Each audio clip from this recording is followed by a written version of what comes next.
Bonjour chers téléspectateurs et bienvenue sur cette édition du journal Sifri Media TV, la chaîne qui met la femme au cœur de l'actualité. Voici les titres.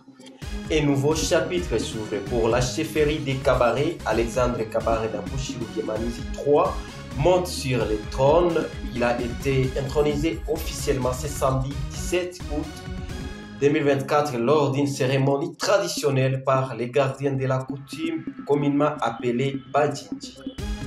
À l'occasion de la célébration de la Journée internationale de la jeunesse, le lundi 12 août 2024, au cours d'une marche pacifique organisée par le Conseil provincial de la jeunesse et la coalition provinciale Jeunesse, Paix et Sécurité, des jeunes du Sud Kivu ont exprimé leur engagement pour la paix et le développement.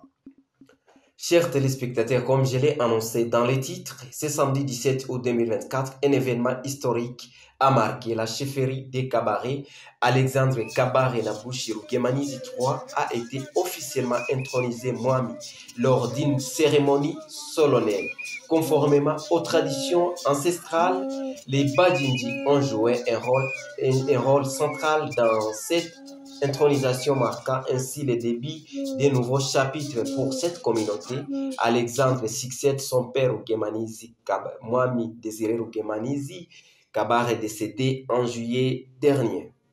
Ce samedi 17 août 2024, les consortiums Sénigel et Dimension sociale ont mis en lumière l'ampleur alarmante des violences domestiques subies par les femmes du Sud Kivu malgré l'existence d'inédits et légale visant à protéger les victimes. De nombreuses femmes restent dans l'ignorance de leurs droits, piégées par la peur et les normes sociales. Reportage avec Kosna Mouigwa. Les témoignages recueillis lors de cette rencontre ont mis à nu la réalité de ces violences, coups, blessures, privation de liberté, des ressources financières et d'autonomie sexuelle sont monnaie courante. Ces actes sont perpétrés au sein du cercle familial, brisent non seulement l'intégrité physique et psychologique de victimes, mais les isolent également. Madame Annie Bindia, facilitatrice de cette activité, a souligné l'importance de prévenir ces violences dès le plus jeune âge. On a constaté que beaucoup de femmes, on les sensibilise, oui, mais il y a encore cette lourdeur-là d'aller peut-être dénoncer.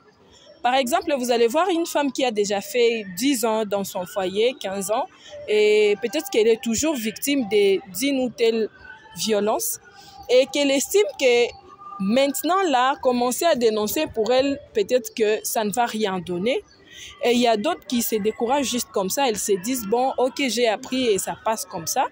Et il y a d'autres peut-être qui commencent à dénoncer et qui semblent être mal vus dans leur communauté, ou soit dans leur famille ou belle famille, et qui estiment que si elle a vu une camarade ou une amie qui a subi ces traitements-là, elle se dit que non, voilà, elle ne veut pas le faire. Mais pour moi, je pense que on ne va pas se fatiguer, on va continuer à le faire, mais parce qu'on a quand même eu des résultats. Il y a ces femmes qui ont eu ce courage-là de dénoncer les violences qu'elles subissaient et qui ont eu gain de cause. Mais ce que je peux suggérer peut-être est que, au lieu de commencer par ces femmes qui ont longtemps souffert dans leur foyer, peut-être dans leur famille, moi, personnellement, j'ai constaté qu'il faudrait commencer par le bas âge. Commencer par ces élèves, ces enfants qui sont encore en plein développement, leur inculquer ces violences, comment est-ce qu'ils doivent être acteurs par excellence des luttes contre les violences faites à la femme. Rompre le cycle de la violence et construire une société plus juste et égalitaire. Ces projets financés par Secours catholique France et mis en œuvre par la Commission diocésaine Justice et Paix, C2JP en sigle, en partenariat avec Sénigel, Dimension sociale et PEDIF. À l'occasion de la Journée internationale de la jeunesse, le lundi 12 août 2024, les organisations des jeunes du Sud Kivu ont manifesté leur engagement pour la paix et le développement lors d'une marche pacifique à travers la ville de Bukavu organisée par la coalition provinciale de la jeunesse, la coalition provinciale Jeunes, Paix et Sécurité et le conseil provincial de la jeunesse. Reportage avec Iguette Kadende. Partant de la place de la Paix, les jeunes manifestants ont convergé vers la maison de l'auditorium de la femme où une conférence a été organisée. Cette mobilisation a été l'occasion pour la jeunesse sud-kivusienne de réaffirmer son rôle moteur dans la construction en province. Joëlla Sambo, présidente de la coordination de jeunes provinciales du Sud Kivu, a souligné l'importance de l'unité de la jeunesse. De façon individuelle, ils ne le pourront pas. Voilà pourquoi nous avions recommandé à ce que les jeunes se mettent ensemble, travaillent en unité pour qu'ils puissent mettre les actions, les chances de leur côté pour qu'il y ait ce développement, cette paix-là qu'on est en train de parler. Parce que si les organisations de jeunes travaillent main dans la main, nous sommes certaines qu'il y a des changements qu'on peut observer, pas seulement dans la ville de Bukavu, mais aussi au niveau du territoire, où les organisations aussi ont fait des activités, et feront des activités tout au long de ces mois d'août. Les ministres de la Jeunesse et de la Justice présents à cette activité ont apporté leur soutien à l'initiative des jeunes en leur demandant de sensibiliser les autres jeunes à quitter les antivaleurs pour construire la paix.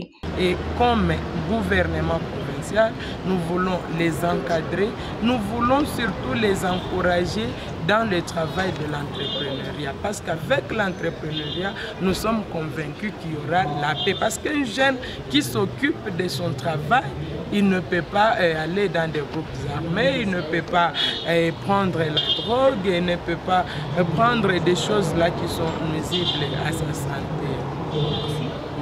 Cette journée a été célébrée sous le thème « Les compétences des jeunes au service de la paix et du développement » rappelle l'importance de valoriser les compétences et l'énergie de la jeunesse pour construire un avenir plus juste et plus pacifique.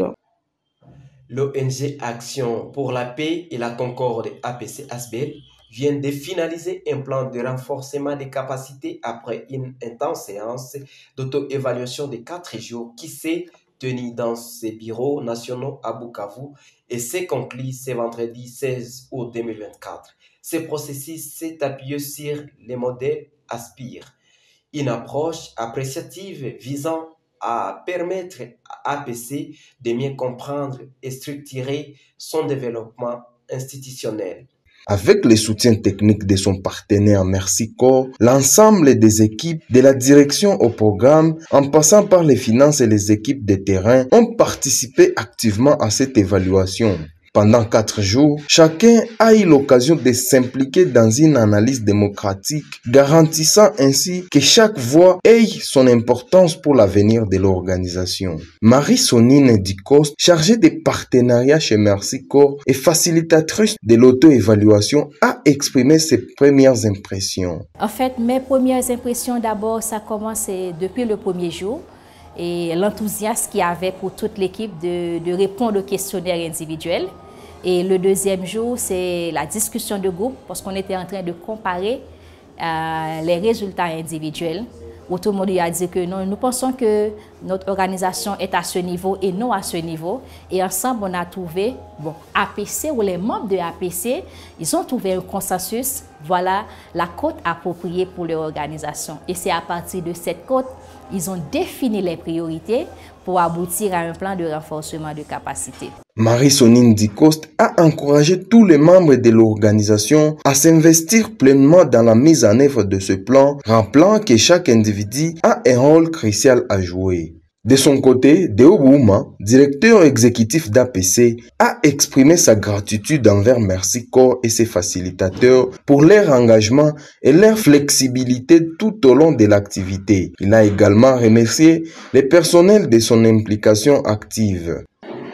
Je pense que nous avons beaucoup appris, nous tous, et que cela nous stimule chacun en ce qui le concerne à faire mieux et encore davantage pour que nous puissions encore élever plus haut Action pour la paix et la concorde au niveau interne et au niveau externe.